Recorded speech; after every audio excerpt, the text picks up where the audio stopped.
Boa noite, meus irmãos. Sejam todos bem-vindos à nossa casa de oração, o Círculo da Luz.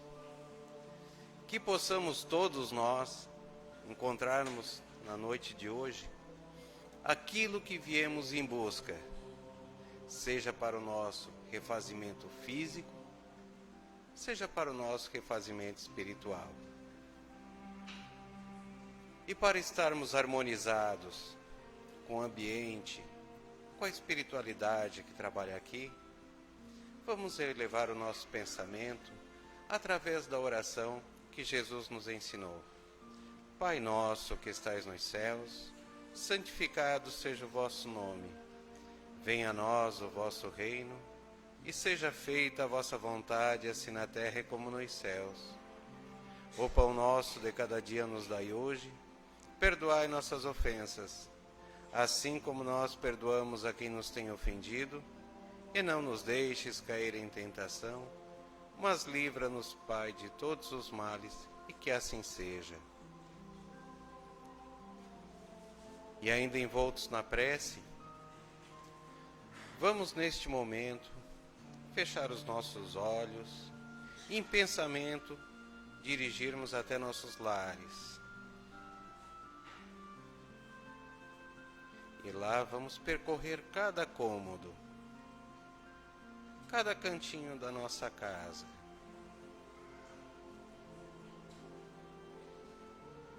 Levando para lá as energias salutares desse ambiente.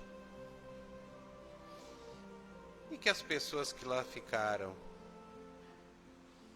nossos cônjuges, filhos, pais, irmãos, as pessoas que nos auxiliam nas tarefas do dia a dia, sejam merecedoras de receber os fluidos benéficos deste ambiente.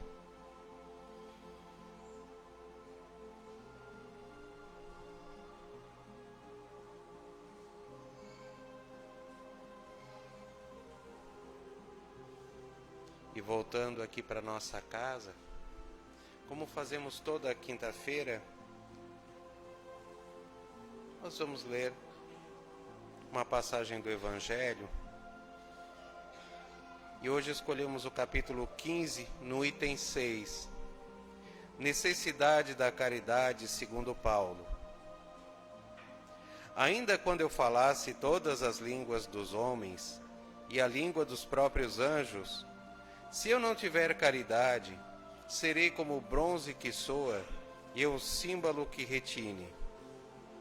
Ainda quando tivesse o dom de profecia, que penetrasse todos os mistérios e tivesse perfeita ciência de todas as coisas, ainda quando tivesse toda a fé possível, até o ponto de transportar montanhas, se não tiver caridade, nada sou. E quando houvesse distribuído os meus bens para alimentar os pobres, e houvesse entregado o meu corpo para ser queimado, se não tivesse caridade, tudo isso de nada me serviria. A caridade é paciente, é branda e benfazeja. A caridade não é injubilosa, não é temerária, nem precipitada, não se enche de orgulho, não é desdenhosa. Não cuida de seus interesses, não se agasta, nem se azeda com coisa alguma. Não suspeita mal, não se rejubila com a injustiça, mas se rejubila com a verdade. Tudo suporta, tudo crê, tudo espera, tudo sofre. Agora estas três virtudes, a fé, a esperança e a caridade, permanecem. Mas dentre elas, a mais excelente é a caridade. Paulo, primeira epístola aos Coríntios, capítulo 13, versículos 1 a 7 e versículo 13. Essa passagem do Evangelho é uma das que toca mais fundo em nós. E achamos que Paulo foi muito feliz nessa passagem. Por quê? Porque ele nos incita à prática da caridade. E o que é a caridade? É nós nos despirmos de nós mesmos para auxiliar o próximo. Tanto que ele coloca entre a esperança, a fé e a caridade, a mais excelente é a caridade. Por quê? A fé é a nossa capacidade de acreditar em Deus e em nós mesmos. A esperança, a capacidade de acreditarmos que o amanhã será melhor. E a caridade é o que podemos fazer de prático, é a nossa ação hoje em favor do próximo.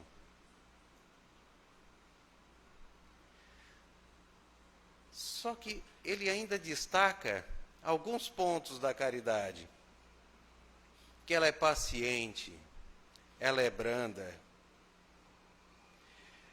ela não é precipitada, não se enche de orgulho, não é desdenhosa, não cuida de seus interesses. E Jesus, quando esteve conosco, ele fez da caridade um projeto de vida. Ele viveu por nós, ele viveu fazendo tudo o que podia para o nosso progresso. Ele deixou a sua vida em segundo plano para nos auxiliar.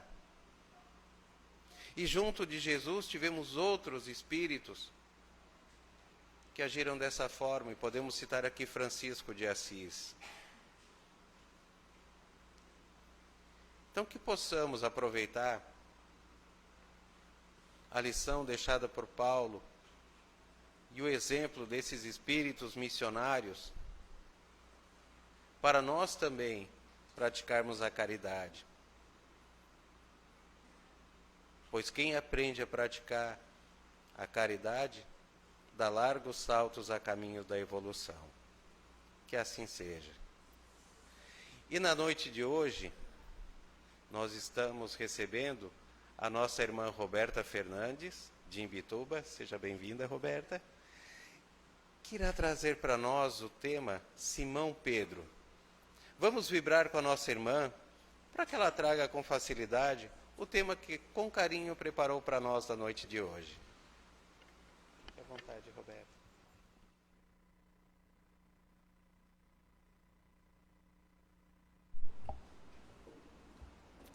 Amados irmãos, boa noite a todos. É sempre uma grande alegria vir até aqui essa casa, onde eu sou sempre recebida com muito amor, sempre saio daqui infinitamente melhor do que quando eu chego. Eu aqui muito mais recebo do que ofereço, podem ter certeza. Se nós pudéssemos passar alguns momentos com Jesus, imaginem a situação. Seria uma alegria, né? Se nós pudéssemos estar na presença do Mestre. Será que isso nos modificaria de alguma forma? O que vocês acham? Às vezes, algumas pessoas questionam assim. Lá na nossa casa, o pessoal, nas quartas à tarde, a gente tem um estudo de evangelho. Nesse estudo de evangelho, obviamente, a gente conversa muito sobre Jesus. E algumas pessoas reportam o seguinte: mas Jesus é uma coisa distante. Nós estamos falando daquelas pessoas que estão chegando nos estudos, né? Como é que a gente vai se corrigir assim? A gente segue o que Jesus manda, né? O que Jesus determina, o que Jesus aconselha, o legado dele de caridade, né? Como o nosso irmão ele falou. É tudo assim muito bonito, muito poético, muito filosófico, né? Mas para os apóstolos era tranquilo, porque eles estavam ali, né? Junto com ele, ali, diariamente. É isso que traz Simão Pedro à nossa conversa. Será que se nós pudéssemos estar na presença do Mestre, conviver com Jesus, será que nós seríamos pessoas tão diferentes? Bom, Jesus vem de uma família, de uma linhagem, que ele era conhecido por ser da casa de Davi, que era o rei Davi. Esses dias eu escutei uma história muito interessante sobre o rei Davi, contada por Haroldo Dutra Dias. E ele tem um jeito bem peculiar de narrar isso. Ele disse, Davi era um pastor de ovelhas. Davi era um pastor de ovelhas. Mas ele já sabia no seu íntimo que ele tinha uma tarefa de preparar o caminho para alguém que viria e queria mudar os destinos da humanidade. No seu íntimo, ele já sabia disso. Então, a história de Jesus já era presente na vida das pessoas há muito tempo. E quando Davi se tornou rei, Davi tinha uma noção muito grande da sua missão evangélica, do seu compromisso de propagar um Deus único. Então, ele tinha isso muito forte dentro dele. Mas ele era um ser humano. Não podemos nos esquecer. Então, Davi, aconteceu uma coisinha assim que só acontece com Davi, não acontece com mais ninguém. Ele se encantou pela mulher de um amigo. E esse amigo era o general dele. Era um amigão mesmo, era fiel a ele, tudo. E ele deu assim um jeitinho, assim, meio sem querer, sabe? Do amigo ir assim numa missão que ele podia morrer. E morreu. Morreu. Engraçado que nós sempre temos no nosso caminho alguém que nos adverte quando a gente vai cair, ou quando a gente caiu. Davi tinha um amigo que era o profeta Natã. Por que o profeta Natã era o calo do Davi? Primeiro, porque ele gostava dele. E segundo, porque ele tinha uma mediunidade fantástica. Quando Davi tomou por esposa a mulher a viúva do amigo, né? Natã entra no palácio, é anunciado, obviamente, e aí encontra lá Davi, que o recebe amistosamente, e ele diz assim, Rei Davi, com todo respeito, Deus me mandou aqui. E como ele era profeta, tinha mediunidade, ele respeitava. Deus me mandou aqui para te pedir orientação sobre uma situação que aconteceu aí. E a gente adora dar palpite na vida alheia, né? Então, apareceu nossos problemas nós nunca sabemos como resolver, mas o problema dos outros é uma beleza, nós sempre sabemos a resposta para tudo. E ele disse, não, vamos estudar o caso, o que aconteceu? Ele disse, o negócio é o seguinte, aqui na nossa região tem um cara muito pobre, e esse cara tem uma ovelha. O vizinho dele é um cara muito rico, e ele tem 100 ovelhas. E ele matou o cara que só tem uma ovelha para ficar com a ovelha dele. Aí Davi pensou, balançou a cabeça. Que absurdo isso. Isso não pode acontecer. Aí ele disse, pois é, o que é que o senhor, meu rei, faria para uma criatura dessa que cometeu esse delito? Ele pensou e disse assim, tem que morrer. Não, mas calma, meu rei, não é assim. Não, tem que morrer. Porque onde é que já se viu? Um só tem uma ovelha, aí o outro tem 100 ovelhas, aí ele mata o outro para ficar com a ovelha dele? Não, tem que morrer. Aí Natan vira para ele e diz assim, pois é, esse que tem 100 ovelhas é o senhor, que pegou a ovelha do outro. Ele disse, não, mas eu já não crio ovelha há muito tempo. Mas o senhor tramou a morte do seu amigo para ficar com a esposa dele, podendo ter a mulher descomprometida que quisesse. E ali foi onde ele começou a cair em si. Não largou a mulher, tá? Ficou, já estava, né? Mas começou a repensar. Natan era o calo dele. Nós sempre temos alguém na nossa vida que vai nos ajudar. Só que, normalmente, nós estamos tão cegos pelas nossas certezas, pelas nossas convicções, que a gente acaba ignorando essas advertências. Quando levaram um cego à presença de Jesus para que fosse curado, e Jesus falou para o cego, aliás, Jesus falava isso para todas as pessoas que chegavam pedindo cura, tá? Pedindo qualquer coisa. Ele perguntou assim, o que queres que eu te faça? E a gente pensa assim, mas será que Jesus pensou na pergunta? O cara era cego, né? O que ele acha que um cego quer? Mas Jesus não era bobinho. Ele não fez essa pergunta simplesmente porque ele queria, né, fazer alguma cena. Não. É porque nem todo cego quer enxergar. Nem todo cego quer deixar a sua cegueira, que muitas vezes adotou como sua, porque aí você tem uma desculpa, né?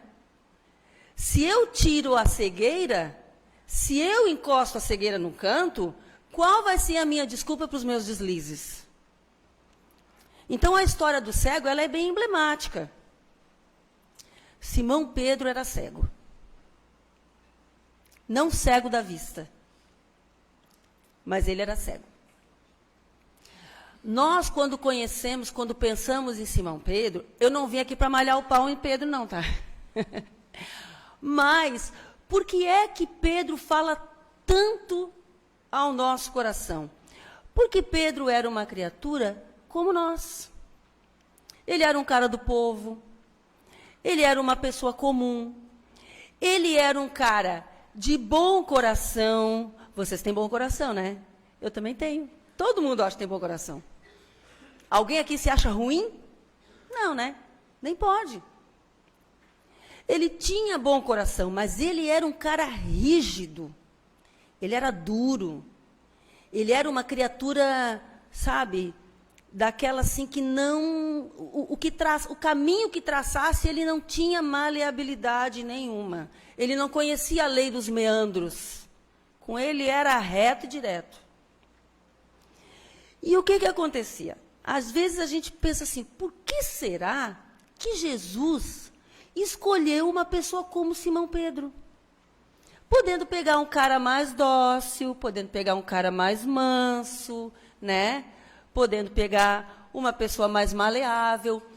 Dizem os historiadores que Jesus e João Batista, que era seu primo, os dois que criaram-se juntos, eles tinham um acordo entre eles, porque eles precisavam criar uma nova ordem. Então, eles iriam escolher, cada um, 12 discípulos, que depois esses 12 escolheriam mais 12, que escolheriam mais 12, e a Boa Nova espalharia-se exponencialmente. Faz todo sentido. Mas eles tinham uma rixa entre os dois ali, porque João escolhia os mais bem-nascidos, escolhia aqueles, sabe, os já mais cultos, os mais inteligentes, e Jesus escolhia exatamente o contrário. Jesus tinha um apreço pelos mais endurecidos. E João Batista dizia, né, mas Jesus, como é que tu vai de tanta gente para tu escolher, tu me escolhe logo uma corja dessa que é o pior que tem. Não, calma, João. João, se eu conseguir modificar o pensamento dessas criaturas, a gente prova que consegue mudar qualquer um. E Pedro era exatamente o estereótipo do que nós ainda somos nos dias de hoje. Todo mundo aqui conhece a história da mulher adúltera, né? Pois bem. Humberto de Campos, ele meio que se especializou, depois que ele chegou no plano espiritual, em narrar a vida de Jesus. Então, aquelas histórias de Jesus que ninguém conhece, ou que as pessoas dizem não conhecer, os anos secretos de Jesus, não tem nada de secreto. Ele já contou tudo. Ainda bem que a gente tem esses fofoqueiros que chegam no plano espiritual, depois chega e conta tudo para a gente. André Luiz, né, Humberto de Campos, graças a Deus. E ele já psicografou vários livros narrando os bastidores das pregações, os bastidores daquelas histórias que a gente conhece, mas não conhece bem a fundo. Muitos desses livros estão por aí, é bem interessante, tá? Recomendo que leiam Humberto de Campos. Eu hoje, né, escolhi trazer aqui, esse aqui, ó, No Roteiro de Jesus. Ele é uma compilação de vários livros. Ele conta os anos de Jesus antes da pregação, aqueles anos que ninguém conhece, né? Aquelas histórias que o pessoal julgava perdidas. Os anos dele durante as pregações e depois do desencarne dele. Esse livro eu comprei aqui na livraria do Círculo da Luz. Tem aqui, tá? Eu sei que tem, porque eu comprei aqui. Faz tempo, mas podem ir atrás, que o Fábio dá um jeito. Bom, Humberto de Campos narra que quando aconteceu o episódio da mulher adúltera, depois que houve todo aquele desfecho, que Jesus meio que assim, sutilmente dispersou a multidão que queria, né, apedrejá-la, eles saíram, Jesus e Simão Pedro. E Simão Pedro dizia assim: mestre, você não acha que deixando passar essa história, não deixando ela sofrer nenhuma punição, você não acha que pode acontecer assim, de estimular, né, as outras mulheres a acabar fazendo o mesmo, porque, né, já que ninguém tem moral para apedrejar, então pode acabar passando uma ideia meio equivocada. E Jesus dizia: Pedro, te acalma, que as coisas nem sempre são como parecem. Tenha paciência. E ele dizia: mas mestre... E ele ia argumentando, e ele era um cara queimado, sabe? Atrás deles vinha a moça, que era a tal mulher adúltera, acompanhada de uma senhora. Eles alcançaram Jesus e Simão Pedro. E a senhora falou assim: bom Nazareno, essa aqui é minha sobrinha, filha da minha irmã que é cega e paralítica. Nós viemos aqui na cidade em busca de alimentos. E quando chegamos aqui, um homem abordou a minha sobrinha. E ela o repeliu com energia, ao ponto que os dois entraram em combate físico. Nós estamos as duas machucadas. E ele, como não conseguiu nada com ela, apontou para ela e começou a acusá-la de adúltera, que foi o suficiente para todo mundo acreditar. E aí criou-se a situação que todos nós conhecemos. Aí Pedro ficou doido. Não, mas então nós temos que descobrir quem é esse cara. Nós temos que pegar esse cara. E Jesus dizia: calma, Pedro. Calma, Pedro. Não, mas nós temos que fazer justiça, porque não, isso não pode acontecer, isso não pode acontecer, não pode. Lembra do rei Davi? Não pode acontecer e tal. Tudo bem. Aí ela disse: mas nós vimos onde ele se escondeu. Ele está naquela casa ali, ó. Dentro daquela casa ali. E Pedro, na mesma hora, partiu naquela direção E foi buscar o cara. Quando ele entrou na casa, o cara estava escondido atrás da porta. E quando ele olhou para o cara, ele deu um passo para trás. Era o cunhado dele. Aí Jesus, né, ele olhou, mestre, e agora? Que saia justa, né? E agora? E Jesus dizia, Pedro, usa da caridade. Usa da caridade. Sempre. E Pedro, ele tinha o hábito, assim, de interpretar as coisas meio que literalmente. Por que eu quero tanto falar do Pedro? Porque o Pedro somos nós. Pedro somos nós. Jesus vira para Pedro e diz assim, entraram 4 anciãos. Todos os 4, cada um era comerciante de uma área, determinada área. Um era joalheiro, o outro era comerciante de frutas, 4 comerciantes. E Jesus vira para Pedro e diz assim, Pedro, vai lá e atende eles. Sustenta-os com a força da verdade. Você sabe que o lugar lá era pequeno, né? Não era como Criciúma, que é uma cidade grande, né? Era mais ou menos como Imbituba, que todo mundo se conhece, sabe? O pessoal sabe da vida de todo mundo, né? Depois que tem Instagram, então acabou-se, né? E Pedro não contou o tempo. Não, mestre. Docemente aceitou a tarefa. Jesus sai. Ele parte para cima dos 4 e diz assim, porque você ganha dinheiro às custas do sofrimento dos outros. Você ficou rico, aumentando os impostos em cima das frutas, das verduras, não sei o quê, e ganhando dinheiro em cima da fome das criaturas. E ele foi elencando um por um todos os podres de todo mundo. Ainda bem que aqui ninguém faz isso. Era só lá na época de Jesus que se fazia isso. Hoje em dia a gente não faz mais. O que aconteceu? Quando Jesus entrou, que voltou, estavam os 4 em prantos. Os 4 chorando. Jesus olhou para ele e disse assim, Pedro, o que tu fizesse? Ué, mestre, tu não disse que era para sustentá-los com a força da verdade? Não, eu falei para sustentá-los, eu não falei para aniquilá-los. Aí, bom, na verdade, até o momento em que Jesus desencarna, um pouco depois ainda, Pedro ainda não consegue absorver totalmente a essência do ensinamento de Jesus. Embora ele repetisse constantemente da necessidade da paciência, da necessidade da tolerância, da necessidade de recuar, às vezes. Estava nossa irmã lendo aqui a mensagem, às vezes é preferível perder, né? Perder, não conquistar, mas sair ganhando.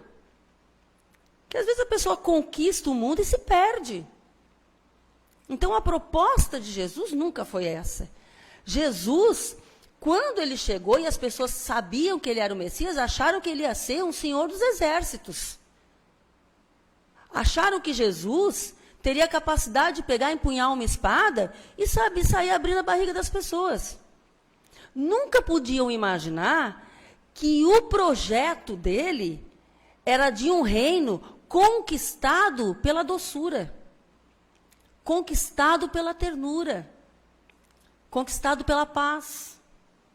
Então ele dizia o seguinte, quando você entrar numa casa, em qualquer casa, uma casa espírita, uma casa de uma residência, uma empresa, em qualquer lugar. Quando você entrar numa casa, você deseje a sua paz para aquela casa. Deseje que a sua paz recaia sobre aquela casa. Se as pessoas ali não aceitarem a sua paz retorna para você. Esse é o projeto. Mas nós temos que entrar num lugar sendo pacíficos e sairmos tão pacíficos quando entramos. ou mais, se possível. E Pedro, quando Jesus desencarnou, foi onde ele começou, por um tempo ainda, a muito custo, pela extrema saudade que ele sentia de Jesus, ele começou a recuar, ele começou a ceder, mas cedeu.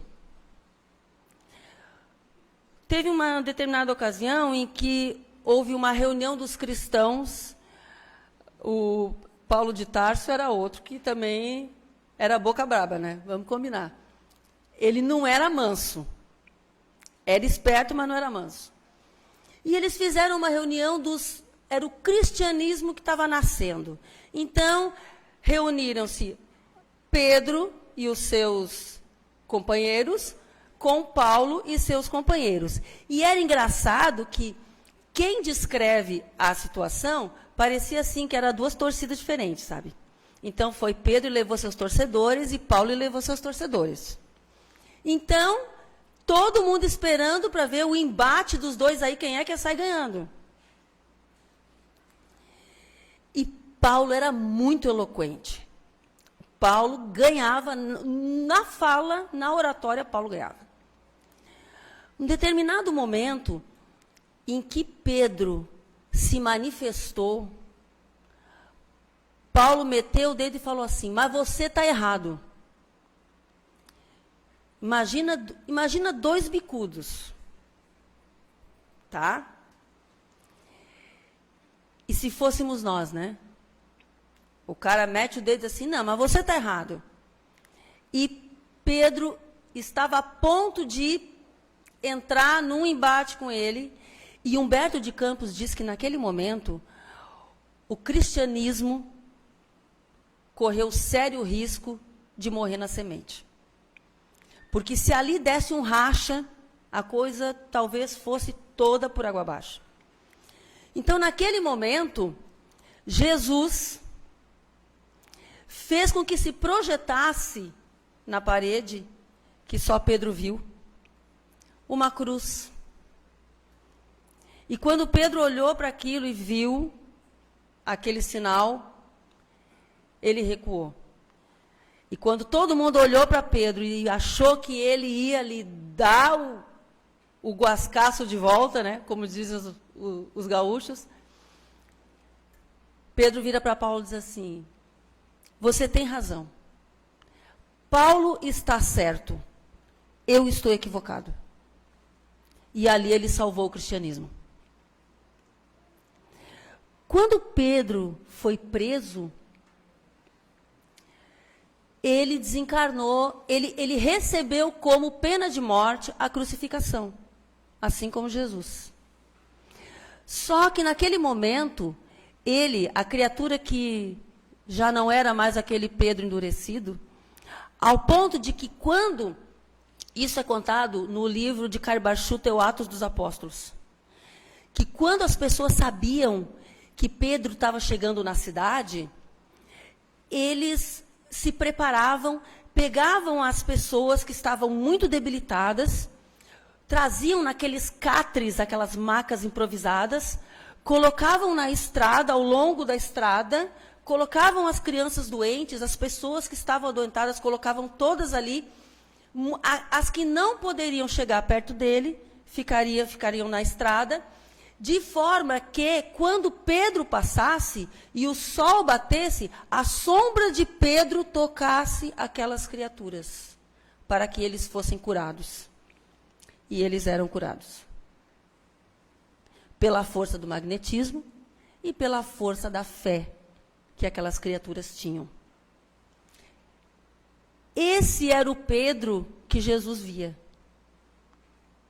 Esse era o Pedro que ele, quando olhava para aquela criatura endurecida, ele não via o Pedro que era, ele via o Pedro que viria a ser. E quando ele foi condenado à morte pela crucificação, ele não se achou digno de desencarnar da mesma forma que Jesus. Então ele fez um pedido, que eles o crucificassem de cabeça para baixo. Bom, Eu espero que vocês nunca passem por essa situação.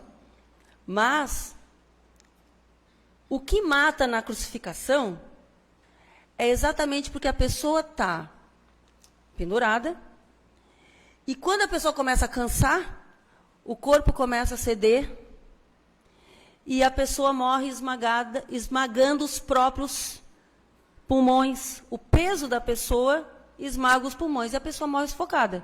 É como você tirar uma baleia da água e colocar em terra firme, e ela respira o ar como a gente, mas ela morre sufocada, o próprio peso comprime os pulmões e ela sufoca. Só que Pedro estava de cabeça para baixo. Então, eu estava demorando muito para desencarnar. Aí, um soldado se queimou, disse assim, poxa, mas esse cara não morre. Aí, pegou uma pedra e tacou com toda a força na cabeça de Pedro. A gente pensa, que crueldade, né? E né? Que crueldade. Só que o plano espiritual aproveitou aquele momento ali em que ele desfaleceu, em que ele desacordou, para fazer o desligamento de Pedro. Quando ele saiu do corpo, quem é que estava esperando? O mestre. E Jesus levou Pedro para um lugar que ele havia preparado para ele. Olha que cartaz que ele já estava nessa época. E lá, Humberto de Campos diz que eles passaram 15 dias matando a saudade. Até que depois de 2 semanas, Jesus vira para Pedro e diz assim, Pedro, agora você fica aí, descansa mais um pouco, a tua tarefa foi cumprida, você conseguiu o que você queria, você chegou onde a gente estava planejando. Então, agora você fique aí, descanse o seu descanso merecido, mas eu preciso retornar. Aí ele disse, mas mestre, já? Não, eu ainda sinto tua falta. Eu ainda sinto saudade. Não me deixa já, fica mais um pouco. Ele disse, Pedro, meu querido, ainda tem muita dor no mundo. Ainda tem muita lágrima para ser secada. Ainda tem muitos caídos para serem erguidos. Enquanto tiver dor lá, o trabalho não acaba. Aí Pedro olhou para ele e disse assim, então, deixa eu ir contigo. Deixa eu voltar. Eu volto para trabalhar contigo agora. Ele disse, bom, se você quer. Então, Pedro teve 15 dias de férias. A gente não pode reclamar das nossas férias de um mês, tá? Pedro teve 15 dias de férias e retornou para o trabalho, no plano espiritual, a 1000. É engraçado que nós vemos na figura de Simão Pedro que a gente consegue realmente se modificar através do ensinamento de Jesus, seguindo o legado que ele deixou, seguindo a sua filosofia, mas eu vou retornar à pergunta inicial. Será que se nós ficássemos hoje na presença de Jesus, será que a nossa vida dá uma guinada assim? Falo por mim, eu duvido. Porque enquanto o mestre estivesse ali, talvez até a gente se vigiasse um pouquinho, né? Mas Pedro teve o melhor dos mestres. Judas teve o melhor dos mestres. Não foi? Ele teve o melhor dos mestres, o melhor dos professores, né? Tomé teve o melhor dos professores. Mas ele só acreditava no que via. Então, será que nós, se de repente estivéssemos na presença de Jesus, seria isso que iria determinar a nossa mudança? Provavelmente não. Então, nós não podemos nos apegar a esse tipo de crença. Nós precisamos nos apegar, sim, às lições que Jesus deixou. E lembrar o seguinte, meus irmãos. Todos nós passamos por aflições. Todos. Todos nós. Os nossos filhos passam por aflições. os nossos pais, os nossos cônjuges, os nossos irmãos, todos passamos por aflições. As aflições de cada um, nós não temos muito poder sobre elas, não. Por mais que seja difícil para nós. Cada um vai ter que carregar a sua cruz. Agora, todas as aflições têm origem na lida com as criaturas. O meu problema é o problema de dinheiro. Não tem nada a ver com pessoa. O meu problema é falta de dinheiro. Olha, pode ter certeza que em algum momento da sua vida espiritual, que se não foi nessa, foi na anterior, na encarnação anterior, você teve muito dinheiro e usou esse dinheiro de forma egoísta. Ah, mas o meu problema é a minha saúde. Não tem nada a ver com as pessoas. Não. Mas pode ter certeza que teve uma encarnação em que você foi pleno de saúde. E você não aproveitou esta boa saúde para agir e trabalhar em favor das criaturas. Ah, mas o meu problema não sou eu. É o meu cunhado.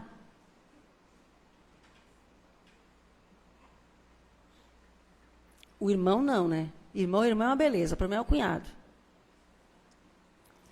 Pode ter certeza que teve algum momento em que você entrou numa família para ser a pedra do sapato de alguém. Ah, mas o problema é que hoje as gerações não estão mais se entendendo. Pais e filhos não se entendem. Tem problema com o cunhado, né? Problemas entre gerações. Os pais e os filhos não se entendem mais, porque são diferentes. Não, não são diferentes. A situação continua sendo as mesmas. Nós estamos num ciclo vindo, o pai problemático recebe um filho que é o seu inimigo de vida anterior. Se a gente não se entender agora, na próxima encarnação, está todo mundo junto de novo no mesmo balaio. Essa é a forma que o plano espiritual entende que nós temos que nos educar um ao outro. Só que se não for através do amor, não tem jeito. A pessoa que mais te incomoda é a que mais merece a sua compaixão. A pessoa mais problemática da sua família é a que merece mais atenção. O colega de trabalho mais cri-cri que você tiver é aquele que você tem que oferecer a amizade desinteressada. Ah, mas aí tem que pisar no orgulho, né? Tem. Sinto muito, tem. A notícia ruim é essa? Tem. Mas o resultado é garantido. O resultado é garantido. Eu lembro de uma história que uma amiga me contou, que era da mulher do farmacêutico. O cachorro mordeu a moça, que ficou com raiva, e aí descontou numa pessoa que ficou com raiva, que descontou no outro, que descontou no outro, que descontou no outro, e que ficou ruim do estômago porque ficou nervoso e chegou no farmacêutico, e o farmacêutico atendeu, e ela descontou no farmacêutico, e o farmacêutico ficou indignado, chegou em casa e descontou na mulher. A mulher silenciou. Quebrou a corrente. O forte não é o que vence o outro. O forte é o que vence a si mesmo. Todas as dificuldades pelas quais nós estamos passando hoje têm origem na lida com as criaturas. Mas tem um lado muito bom. Tudo tem um lado bom. A lição que for aprendida não precisa mais ser repetida. É assim que o plano espiritual nos educa. Enquanto nós ainda estivermos repetindo a mesma lição, é porque nós ainda não conseguimos aprender. Na hora que nós aprendermos, a lição não tem mais necessidade. Mas aí é assim. Você toma a resolução. A partir de hoje eu vou ser uma pessoa diferente. Primeiro você vai ser testado. Porque é muito fácil, né? Que aí também não. Só a resolução me livra, né? E a vida passa a ser cor-de-rosa. Não é assim. Você vai ser testado primeiro. E diante desse teste, é que o plano espiritual vai considerar se você realmente aprendeu a lição ou não.